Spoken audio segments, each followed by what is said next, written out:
Hi, first grade. Today we're going to be talking about self-control. It's a fruit of the Holy Spirit. It means it's a gift that comes from Jesus when we accept Him into our lives and when He gives us His gifts. So, when we feel like we're not able to control ourselves very much, maybe that's because we've come to the end of our own strength and we're now having to say, God, I need your strength because I can't do this kind of stuff on my own. All of the gifts of the Holy Spirit are things that God gives us from His Spirit, not from our own trying. Self-control is no different. And self-control is one of the most important ones because we probably often hear our parents saying that. But we need to think to ourselves, where am I getting my strength from? Where am I getting my self-control from? So here I've showed an illustration of my little boy when he was at a fencing class. Oh, nice job!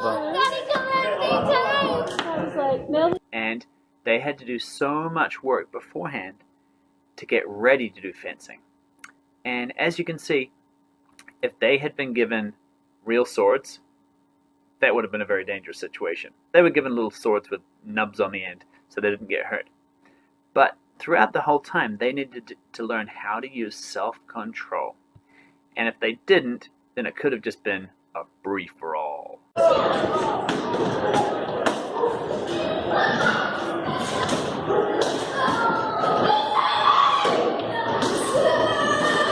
Today I want you to look really closely and see if you can see how they're using self-control. How are the characters using self-control in the story? Remember, these are not stories that necessarily show something about people being godly, or they're not Christian characters, but they still can show us something about what self-control looks like. My mouth is a volcano. Okay. By Julia Cook, illustrated by Carrie Hutton. My mouth is a volcano. My name is Lewis. That's his name. That's your name, Lewis. I remember. People say I erupt a lot. I don't think I do. I have a lot to say, and all my words are very important to me. He is you. When other people talk, words just pop into my head. Then they slide down onto my tongue. My tummy starts to rumble, and then it starts to grumble. My words begin to wiggle, and then they do the jiggle. My tongue pushes all my important words up against my teeth, and then... Hey, guess what, you guys? I erupt. Words just explode out of my mouth. My mouth is a volcano. In class, my teacher says that when we want to say something, we're supposed to look at her, raise our hand, and wait until she calls on us. I tried that. I waited patiently for what seemed like 62 years, and then my important words slid down from my head and onto my tongue. My tummy started to rumble, and then it started to grumble. My words began to wiggle, and then they did the jiggle. My tongue pushed all of my important words into my teeth, and my volcano erupted. Teacher! I think we should have recess all day. I'm hungry too. Can we go to lunch now? My teacher was less than pleased. She erupted me right back. I know what you're saying is very important to you, Lewis, but since it is not an emergency, you'll have to wait until I call on you.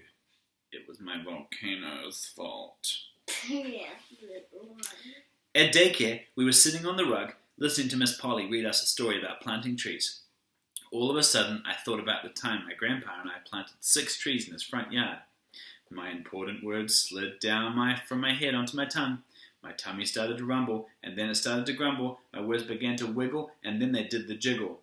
My tongue pushed all of my important words into my teeth, and my volcano erupted!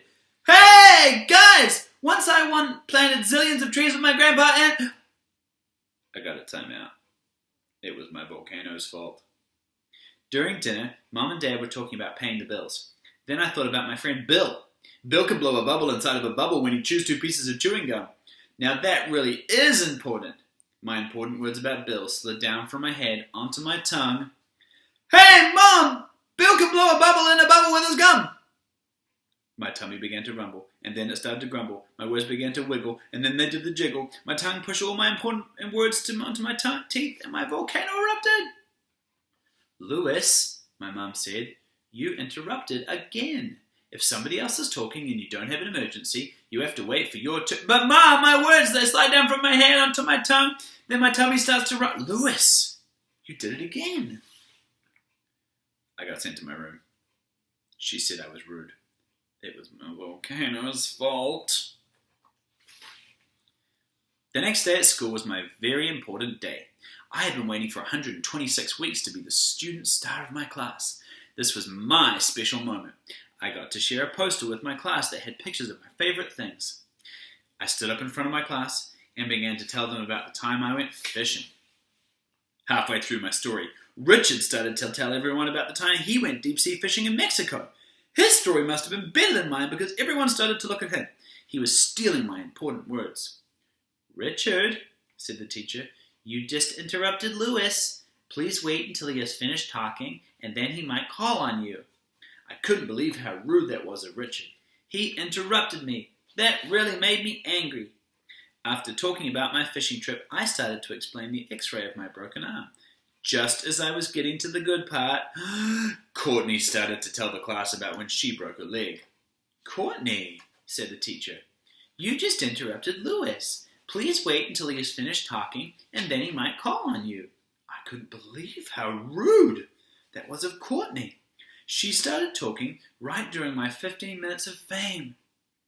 She ruined my important words. She almost stole my moment.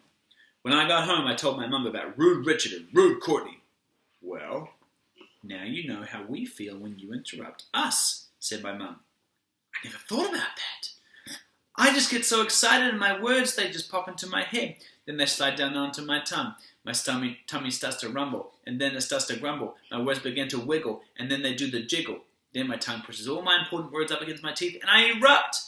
Words just explode out of my mouth. My mouth is a volcano. "Maybe Richard and Courtney have volcanoes in their mouths too," my mum replied. I never thought about that. "Well, son, the next time your important words are pushed into your teeth by your tongue, bite down hard and don't let them out. Then take a deep breath, push out your words through your nose. Then, when it's your turn to talk, take a deep breath and breathe them back in through your mouth." "Will that work?" I asked Mum. "Only if you make it work," said my mum. That night at the dinner table, my sister Sylvia was in the middle of one of her long girl stories when my important words began to slide down from my head and my volcano started to do its thing. Just as my tongue started to push my words out through my teeth, I bit down really hard. Then I breathed my words out through my nose. "Today at school, it was so cool, I found her." As soon as my sister started talking, I took a deep breath and back in went the words. I was amazed that they just hung around, outside my mouth, and didn't float away. Then I told my story, and nobody got mad at me. After that, I never interrupted again. Well, except for that time Bill's bubble got stuck in my hair. But that was a real emergency. His ball going Mm-hmm. His ball going look at his bubble got stuck in his hair. He's like, "Ah!" Yep. Do you remember the time that happened to you? So what did you notice about the boy? Did he have a lot of trouble with his volcano? He did, didn't he? It was tricky for him to turn around and just stop himself from saying whatever he wanted. Perhaps you're having trouble with words, or perhaps you're having trouble with actions. Perhaps you just feel like, I can't do any of this. The good news is that Jesus Christ is able to give you this gift of His Holy Spirit when you accept Him into your life. And you can turn around and say, through God's strength, I can do this, because it's Him doing it through me. Okay, hope you enjoyed today's lessons.